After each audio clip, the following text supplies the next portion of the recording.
Section 2, Module 5. In this module, we're going to cover the importance of patient signatures as well as physician certifications.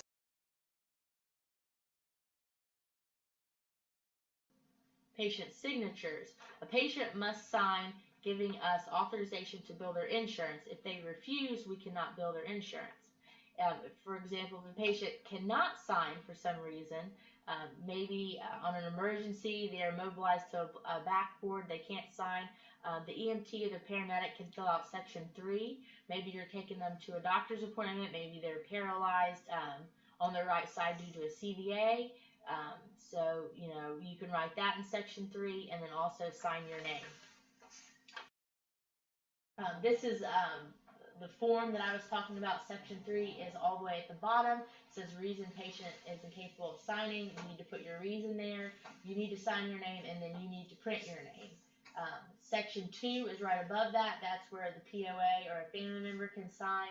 They need to sign their name, not the patient's name, and then they need to print their relationship to the patient next to that as well as stated. Up above is where the patient's going to sign. If the patient cannot sign their name, they are allowed to place an X. They can print their initials, but you must sign as a witness that you witnessed, place that X on that paper.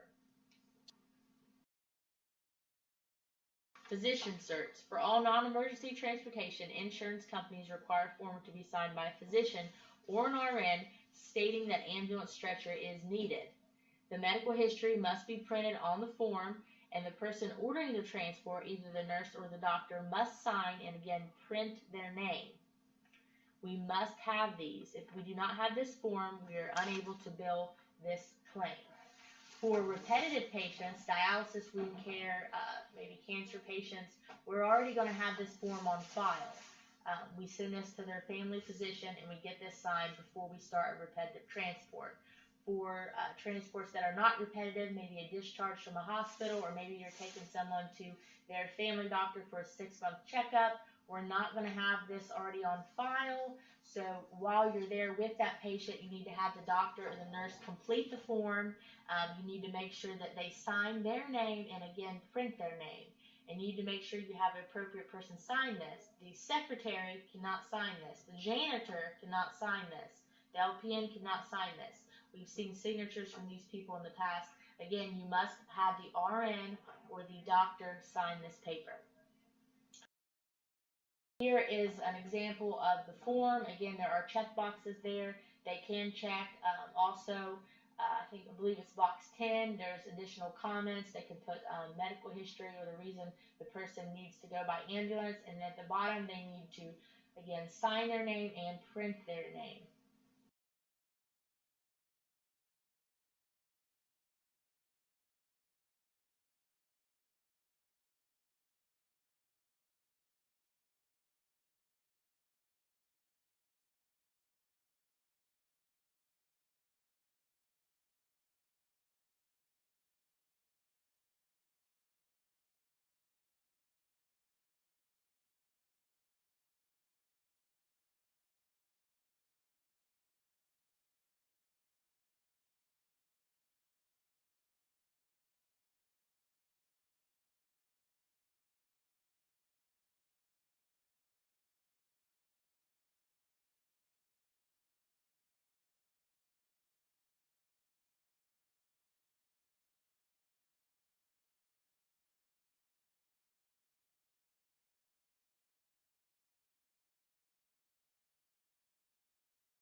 Questions. Again, patients will improve and they will decline.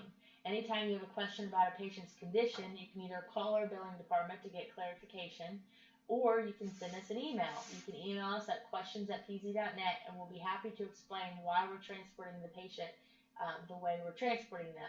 Do not delay transport to get billing information. You can contact billing after the transport. The arrangements have already been made. If you go to a nursing home and you don't think the patient needs to be transported by stretcher, but that's the way it's been ordered, go ahead and complete that transport. We don't want to make a scene at a facility.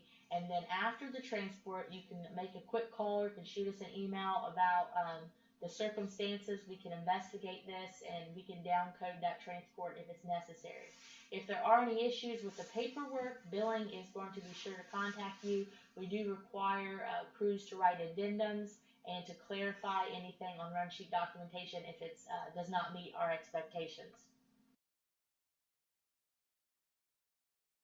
This is the end of Section 2, Module 5. Please take the following quiz over Module 5.